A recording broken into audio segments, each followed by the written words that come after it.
জনমখানা বারবার হয় না বাবা। আমরা এই যে মানব কুলে জন্ম পেয়েছি, এই মানব কুলে জন্ম পাওয়ার পূর্বে 84 লক্ষ জুনি ভ্রমণ করেছি। শাস্ত্রে বললেন কি, জলজা নবলক্ষানি স্থাবরা বিংশতি ক্রিমিয়া রুদ্র সংখ্যক পক্ষিনং 10 লক্ষ কম পশু 30 লক্ষ পশু মানুষ 34 লক্ষানি মানব। এই মানব জন্ম পাওয়ার পূর্বে কখনো হয়েছি ছাগল, কখনো হয়েছি বেড়া, কখনো হয়েছি কৃমি কীট কুলে জন্ম পেয়ে 20 লক্ষ বার জন্ম পেলাম বৃক্ষ কুলে। হায় রে সাদের মানব জন্ম কানে আমার বিফলে গেল। এই জগতে যার অনুপ্রেরণায় আসলাম, যাকে বজিব বলে আসলাম, তার কথা তো আমরা ভুলে গেলাম। যেই দিন আমরা এই জড়জাগতিক জগতে আসলাম, এই জড়জাগতিক জগতে আসার পূর্বে আমরা গোবিন্দের কাছে প্রতিজ্ঞা করে এসেছিলাম, প্রভু গো, আমি যে দরাদামে যাব, দরাদামে গিয়ে তোমার সেবা বিঘ্ন আমি কোনো কিছু আহার করিব না। আর যেই মাত্র এই জড়জাগতিক জগতে আসলাম, আমরা মায়ার দাস হয়ে গেলাম। অনাদিরাদি গোবিন্দকে ভুলে গিয়ে আমরা মায়ার দাস হয়ে এই জড়জাগতিক জগতে আমরা সবকিছু ভুলে গেলাম। কিন্তু আমি একটা কথাই বলবো আজকে আপনাদের শ্রীচরণে, আমরা তো অনেক কীর্তন শুনি, অনেক কীর্তন শ্রবণ করি, কিন্তু আমাদের সমাজ ঠিক হলো না। আমি নিজে ঠিক হতে পারলাম না। কারণ কি জানেন মা, কীর্তন শব্দের অর্থ আমরা এখনো বুঝতে পারিনি। আমি যে সামান্য বালক দাঁড়িয়েছি আপনাদের সম্মুখে, যার সাধনহীন ভজনহীন কৃষ্ণ প্রেম মাধুর্যহীন বালক দাঁড়িয়েছি, আমি কীর্তন শব্দের কোনো শব্দ জানি না। তবে একটা কথাই জানি, কীর্তন শব্দের অর্থ হচ্ছে শুধু নাচলে আর ভাল লাইলে আর গান গাইলে কীর্তন নয় বাবা। যেই কথা শুনলে ভক্ত হৃদয়ে অচৈতন্য মনের ভাব দুর্বৃত হয়ে কৃষ্ণ প্রেমের চৈতন্য প্রেম প্রকাশ পায়, সেটাই হলো কীর্তন বাবা। কীর্তন হলো ভগবানের কথাগুলা ভক্তের হৃদয়ে শুদ্ধ চিত্তে পৌঁছে দেওয়া। কিন্তু আমরা তো বুঝি না, আমরা কি মানুষ হইলাম, হেলায় হেলায় আমাদের মানব জন্মখানা কাটিয়ে দিলাম। আজকে যে এখানে বৈষ্ণব সভা উপলক্ষে আমার দাদাভাই, আপনারা সবাই জানেন, ওনার পিতৃদেবতা গত কয়েকদিন পূর্বেই এই জড়জাগতিকের মায়া ত্যাগ করিয়া চলে গেলেন। ওই পিতৃদেবতার উদ্দেশ্যে আজকে বৈষ্ণব সভা উপলক্ষে হরিনাম সংকীর্তনের আয়োজন করা হয়েছে। এই হরিনাম সংকীর্তন আয়োজন করা হয়েছে আমার দাদাভাইরা যেভাবে কষ্ট করে এই যে ভক্ত বৈষ্ণবের সেবা, এই যে প্রেমের বাজার বসিয়েছেন, প্রেমের বন্যা বসিয়েছেন, আপনাদের চরণে একটাই প্রার্থনা রাখবেন। ওরা কি কারণে বাবা ভক্ত সঙ্গ করতে হয়, কি কারণে? তারা মনে মনে একটা বাসনা যে ভক্ত বৈষ্ণব সেবা দেব, ভক্ত সঙ্গ করব, আর সাধুগুরু বৈষ্ণব যে বাজারে আসবে তাদের চরণ ধুলি দিয়ে আমাদেরকে কৃতার্থ করবেন। তাই গৌর হরি। তো আপনাদের চরণে আমার একটাই প্রার্থনা, আপনারা আশীর্বাদ করবেন। এই যে আমার দাদাভাইরা কীর্তন জগতের আয়োজন করেন, আমার সুমন দা, ওনার পরিচয়ে আজকে আমি আমার দাদার কথাই আসলাম। আপনাদের চরণে আমার করজোড়ে একটা বিনতি রাখবো মা, বাবা, পিতৃ সমতুল্য পিতাগণ, মাতৃ সমতুল্য মাতাগণ, যুবক বন্ধুগণ, আপনারা যেহেতু এসেছেন এখানে এত কষ্ট করে, একটাই প্রার্থনা করে যাবেন যেন জন্ম জন্মান্তরের জন্য আমরা আজকে একটা স্মৃতি রেখে যাই। স্মৃতিটা কি? যে আমার দাদা বৈষ্ণব সেবার আয়োজন করলেন। ভগবান লক্ষ লক্ষ টাকার ধার দেয় না বাবা। অনেকেই আছে লক্ষ লক্ষ টাকা দিয়ে রাজপ্রাসাদে নিয়ে গোবিন্দকে ডাকে, আপ্যায়ন করে, কিন্তু গোবিন্দ জানেন কি? গোবিন্দ এই লক্ষ লক্ষ টাকা আর বড় বড় গুণীদের ধার দেয় না। যদি কোনো ভক্ত এমন চিত্তে আমার গোবিন্দকে এক বিন্দু নয়ন জল দিয়ে ডাকতে পারি, হে বলে গোবিন্দ গো, আজ থেকে আমি তোমার হয়ে গেলাম, তাতে আমার ভগবান সন্তুষ্ট হয়ে যায়। আর আমার ভগবান ধনী মানি, ধনীর বাড়ি যায় না, মানির বাড়ি যায় না, অহংকারীর বাড়ি যায় না, যায় কার কাছে জানো না? আমার মতো দিনহীন কাঙ্গালের ধারে ধারে যায় আর গিয়ে বলে, ভক্ত, যে ভক্ত ভগবানকে কায়মন চিত্তে ডাকে, সেই ভক্তের ধারে ভগবান সর্বসময় বিরাজমান। এই যে আমরা মানব কুলে জন্ম পাইলাম বাবা, কে কি করার কথা ছিল? হাইরে সাদের মানব জন্ম আমরা হেলায় হেলায় কাটিয়ে গেলাম। দেখুন আজকে আপনাদের এই যে বাবারা ধীরে ধীরে আমার গেল রে, আমার ধীরে ধীরে গেল রে গোনার দিন, গুরু গো ধীরে ধীরে তোমার আমার সেই দেহ কানা হইতেছে মলিন। কারণ আমরা যে কথা বলে এসেছিলাম, গুরুর কাছ থেকে ভিক্ষা মেঘে নয়ন নিয়ে এসেছিলাম, গোবিন্দ তোমার সেবা করব, তোমার সেবা বিঘ্ন আমি কোনো কিছু আহার করিব না।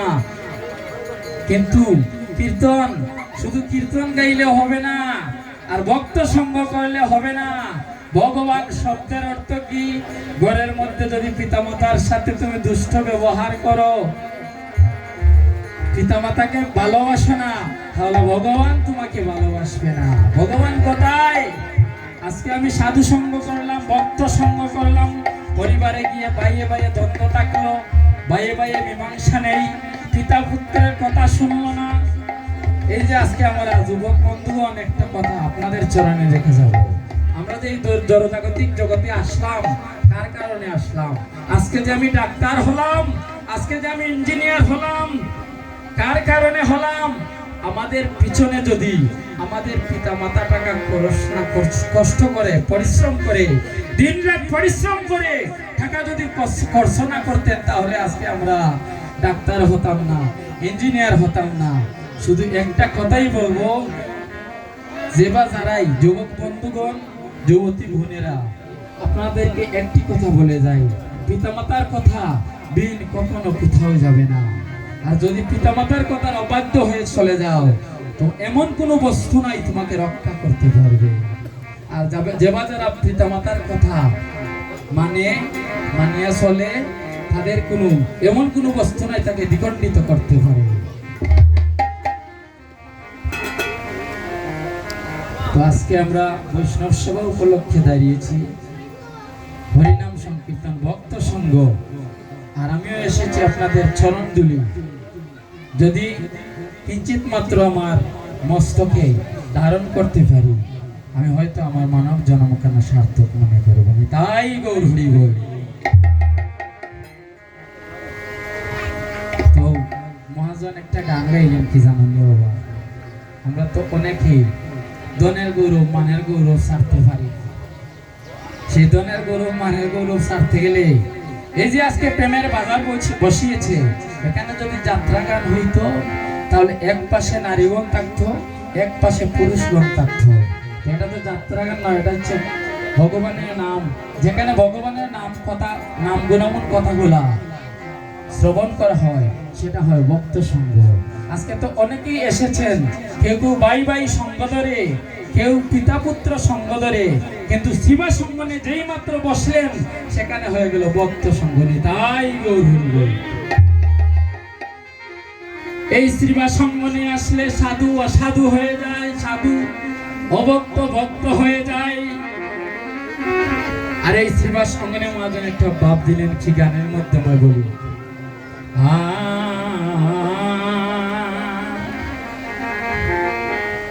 মনরে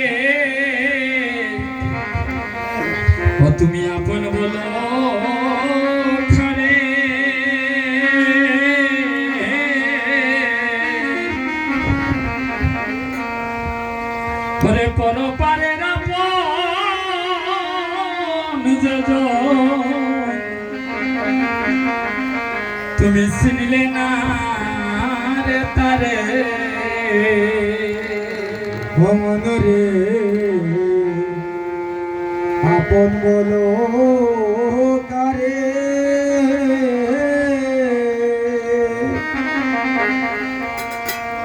আরে পর পারের আপন যে তুমি চিনলে না রে তারে বসে যে তরি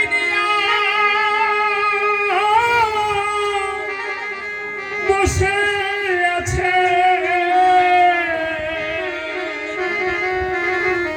সেই ভব পারে ধারে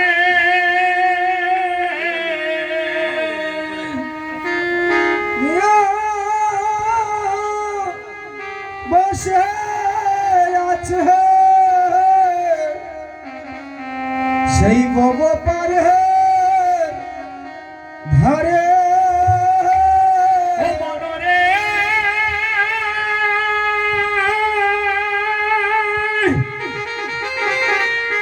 সাজে তরি বসে আছে আরে ভব নদীর পারে আমার রে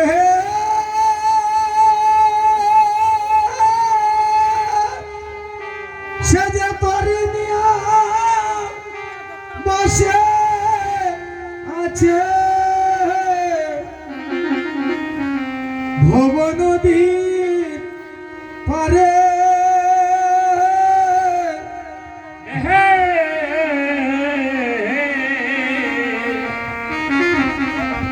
আরে পর পারের আপন যে ও পাশান মনসি না রে তারে বাবা যে পরপারের কান্ডারিকে আমরা ভুলে গিয়ে আমরা সব মায়ায় মোহিত হয়ে এই জড়জাগতিক জগতে আবদ্ধ হয়ে বসে রইলাম। কিন্তু মনে রাখতে হবে বাবা, আমরা যেদিন এই জড়জাগতিক জগতে এসেছি সেদিন একটা নদী পার হয়ে এসেছি। সেই নদী কানা ছিল ভব নদী। আবার যেদিন জড়জাগতিক জাগতিক জগতের মায়া ত্যাগ করে চলে যাব, আবার আরেকটা নদী পার হতে হবে। সেই নদীটা হইল বৈতরণী নদী। সেই নদী পার হতে গেলে টাকা পয়সা ধন সম্পদ টাকা ঐশ্বর্য নিয়ে যাওয়া যায় না। সেই নদী পার হতে হলে আপনি টাকা পয়সা, মনে করুন আজকে এই বিলাসপুরা গ্রামে অনেক বড় একজন ধনী ছিলেন, কিন্তু সেই নদী পার হতে হলে সেই ধনে কাম হবে না। এমন এক ধনী হতে হয়ে কৃষ্ণ ধনী হয়ে সেই নদী কানা পার হয়ে চলে যেতে হবে। তাই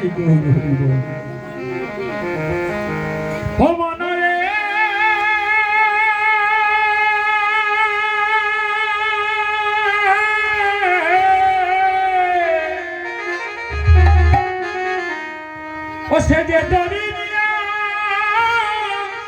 বসে আছে ভব নদী ধারে। বসে যে তরি নিয়া বসে আছে ভব নদীর পারে।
কিন্তু